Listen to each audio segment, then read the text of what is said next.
नमस्कार, मैं सुशील गुप्ता।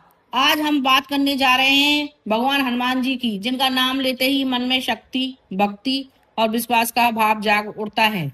हनुमान जी कौन है? हनुमान जी को शक्ति, बुद्धि और भक्ति का प्रतीक माना जाता है। ये भगवान राम के परम भक्त हैं और उन्हें संकट मोचन भी कहा जाता है, जो हर संकट को दूर कर दें। अब बात करते हैं उनकी जन्म की। बहुत समय पहले की बात है कि एक देवी थी, माता अंजना। वे बहुत तपस्या करती थी। उन तपस्या से प्रसन्न होकर भगवान शिव ने उन्हें वरदान दिया कि वे एक दिव्य पुत्र को जन्म देंगी। उसी समय राजा दशरथ के पुत्र प्राप्ति के लिए यज्ञ किया गया था। उस यज्ञ का प्रसाद भगवान की कृपा से वायुदेव के माध्यम से माता अंजना तक पहुंचा और इसी द्रव्य प्रसाद के प्रभाव से माता अंजना ने एक अद्भुत बालक को जन्म दिया। वही बालक आगे चलकर हनुमान जी कहलाए। क्योंकि उनका संबंध वायुदेव से था, इसलिए उन्हें पवन पुत्र भी कहा जाता है।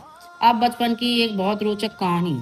जब हनुमान जी छोटे थे, तब वे बहुत ही चंचल और शक्तिशाली थे। एक दिन उन्होंने आसमान में चमकते हुए सूर्य को देखा और उसे फल समझकर निकलने के लिए उड़ गए। उन्होंने इतनी ऊंची छलांग लगाई कि पूरे देवता घबरा गए। देव ने उन्हें रोकने के लिए वज्र का प्रहार किया, जिससे हनुमान जी घायल हो गए। ये देखकर वायुदेव बहुत क्रोधित हो गए और उन्होंने पूरी दुनिया की हवा रोक दी। तब सभी देवताओं ने मिलकर हनुमान जी को अनेक शक्तियों का वरदान दिया। यही कारण है कि हनुमान जी को अपार शक्ति, अमृत और असीम बल प्राप्त हुआ। अब बात करते हैं उनके जीवन की सबसे महत्वपूर्ण भाग, भगवान राम के प्रति उनकी भक्ति। जब भगवान राम की मुलाकात हनुमान जी से हुई, तो हनुमान जी ने उन्हें तुरंत पहचान लिया और जीवन भर उनकी सेवा में लग गए।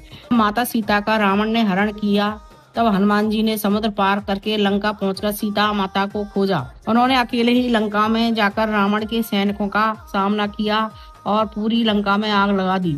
लेकिन उनकी सबसे बड़ी ताकत उनका बल नहीं, बल्कि उनकी भक्ति थी। राम जी के प्रति उनका समर्पण इतना गहरा था कि उन्होंने कभी अपने लिए कुछ नहीं मांगा। एक बार जब उनसे पूछा गया कि तुम्हारे दिल में क्या है, तो उन्होंने अपना सीना चीर कर दिखाया और उसमें भगवान राम और माता सीता विराजमान थे। यही सच्ची भक्ति है, जहाँ अहंकार नहीं, सिर्फ समर्पण होता है। हनुमान जी हमें क्या सिखाते हैं? वे हमें सिखाते हैं कि अगर हमारे अंदर विश्वास, मेहनत और सच्ची नीयत है, तो हम कोई भी मुश्किल पार कर सकते हैं। वे हमें सिखाते हैं कि गुरु और भगवान के प्रति श्रद्धा ही जीवन की सही दिशा देती है। और सबसे बड़ी बात, हमें अपनी शक्ति का उपयोग हमेशा अच्छे कामों के लिए करना चाहिए। हनुमान जयंती का महत्व। हनुमान जयंती के दिन लोग व्रत रखते हैं, मंदिर जाते हैं, हनुमान चालीसा का पाठ करते हैं और अपने जीवन में सकारात्मक ऊर्जा लाने का प्रयास करते हैं। यह दिन हमें याद दिलाता है कि सच्ची ताकत शरीर में नहीं, बल्कि मन और विश्वास में होती है। इस हनुमान जयंती पर हम यह संकल्प लें कि हम अपने जीवन में सच्चाई, मेहनत और भक्ति को अपनाएं। अंत में बस इतना कहना चाहूंगी, जय हनुमान ज्ञान गुण सागर, जय कपीस तेहु लोक उजागर। बोलो हनुमान जी महाराज की जय।